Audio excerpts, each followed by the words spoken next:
Hello दोस्त, आपका YouTube channel direction classes में आपका स्वागत करते हैं। चलिए आपके लिए आज कुछ टॉपिक लेकर आए हैं जिसका नाम है सेल। ये आपका प्रीवियस ईयर है, बीपीएससी, दरोगा, एसएससी, रेलवे, ये सभी एग्जाम में पूछे गए क्वेश्चन है।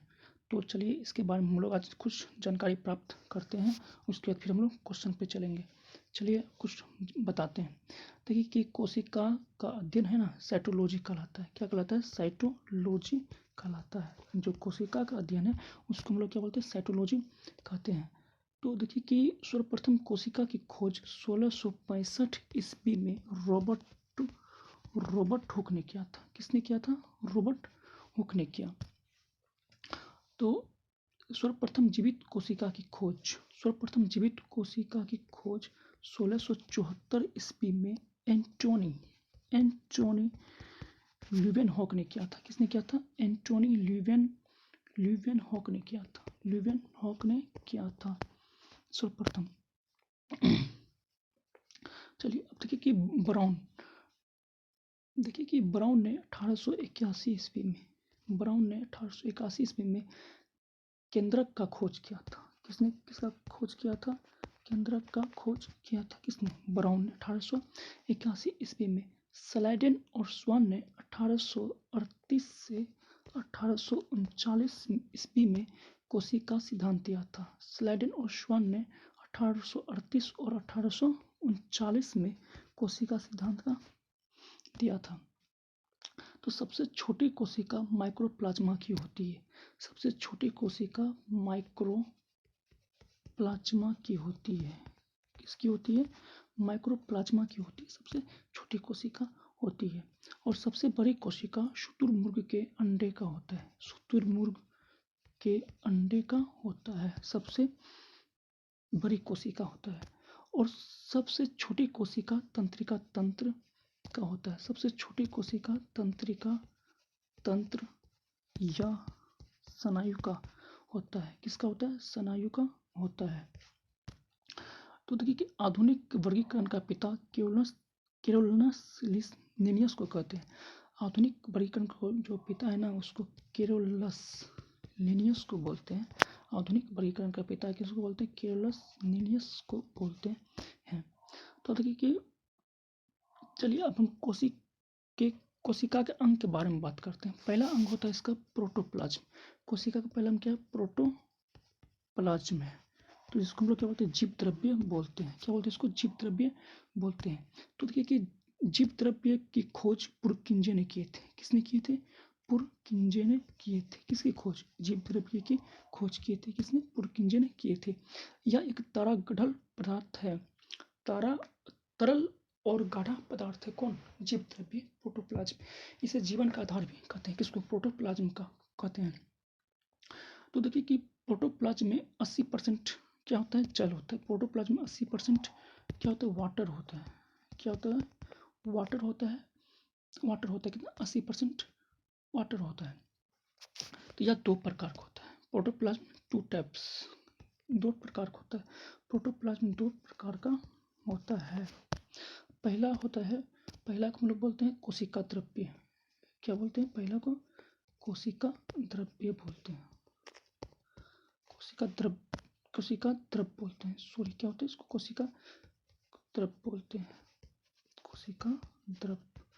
और दूसरा को बोलते हैं हम लोग केंद्रिका द्रव। केंद्रिका द्रव बोलते हैं दूसरा को। तो चलिए हम लोग अब क्वेश्चन पे चलते हैं। देखिए पहला क्वेश्चन है आपका। पहला क्वेश्चन है, निम्नलिखित में से किसने कोशिका शब्द प्रतिपादन किया था? किसने किया था? रॉबर्ट हुक ने किया था। कोशिका शब्द का पहला प्रतिपादन किया था। तो कोशिका की खोज 1665 ईस्वी में प्रसिद्ध ब्रिटिश वनस्पति वैज्ञानिक रॉबर्ट हुक ने किया।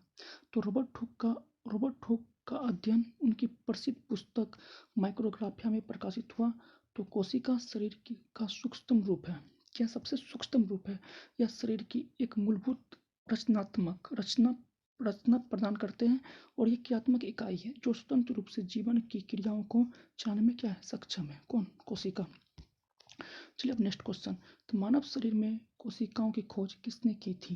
रॉबर्ट हुक ने की थी। चलिए नेक्स्ट क्वेश्चन।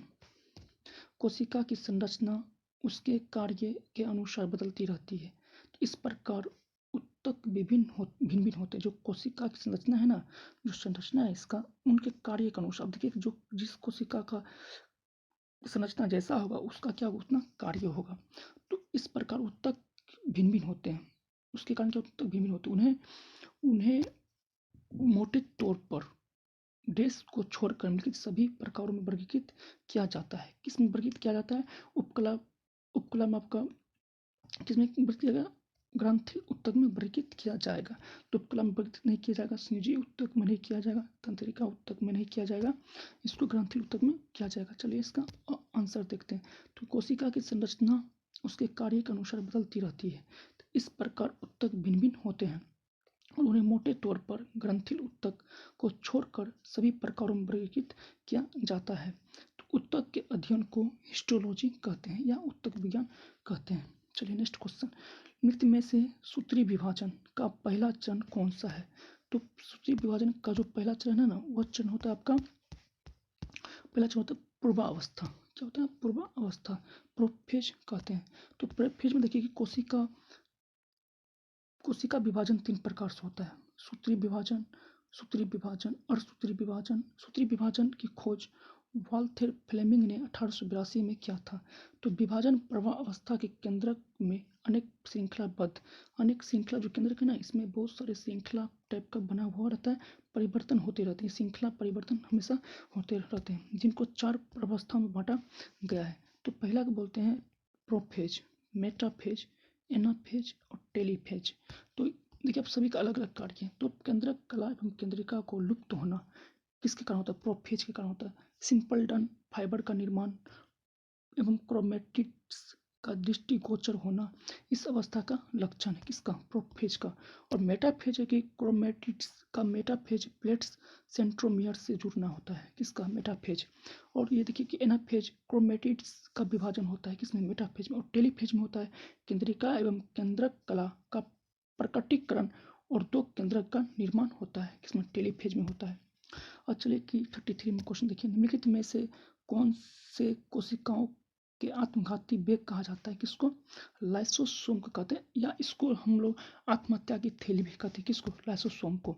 तो देखिए कि लाइसोसोम की खोज क्रिश्चियन डिडुबे ने किया था, 1959 ईस्वी में किए थे। यह एक सूक्ष्म कोशिकांग है। इसका आकार थैली की तरह होता है। लाइसोसोम का जो आकार होता है ना, उसके होता है थैली का जैसा होता है। ठीक है। तो इसमें ऐसे एंजाइम होते हैं जिनमें जीव द्रव्य घुला देने या नष्ट कर देने की क्षमता होती है। इनमें जो लाइसोसोम में एंजाइम होते हैं वह जीव द्रव्य को घुला देने और क्या नष्ट कर देते हैं। तो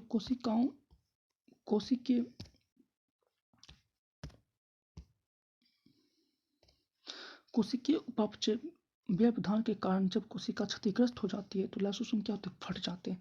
तो इसमें मौजूद एंजाइम अपनी कोशिका को क्या करते हैं? पाचित कर देते हैं, पचा लेते हैं, डाइजेस्ट कर लेते हैं। इसके परिणाम स्वरूप कोशिका की मृत्यु हो जाती है। इसे आत्महत्या की क्या कहते हैं? थैली कहते हैं। इसीलिए लाइसोसोम क्या करते हैं? आत्महत्या की थैली करते हैं। अब देखिए कि निम्नलिखित देश को कोशिका के सुसाइड बेग के रूप में जाना जाता है। तो हम लोग जानबे कि किसको कहते हैं? लाइसोसोम को कहते हैं। चलिए नेक्स्ट क्वेश्चन है आपका, कौन सा कोशिकांग किसी भी बाहरी पदार्थ तथा खराब कोशिकांग को पचाकर कोशिका को साफ रखने में मदद करता है? चलिए इसका आंसर क्या होगा? इसका आंसर होगा लाइसोसोम होगा। अब देखिए नेक्स्ट क्वेश्चन। चलिए, तो कोशिका के किस हिस्से में प्रोटीन पाया जाता है? तो किस हिस्से में प्रोटीन पाया जाता है? राइबोसोम वाले हिस्से में प्रोटीन पाया जाएगा कोशिका के। तो कोशिका में उपस्थित राइबोसोम के द्वारा प्रोटीन बनाया जाता है। तो प्रोटीन के निर्माण के लिए आवश्यक अमीनो अम्ल का सही क्रम में लाने की कार्य करते हैं।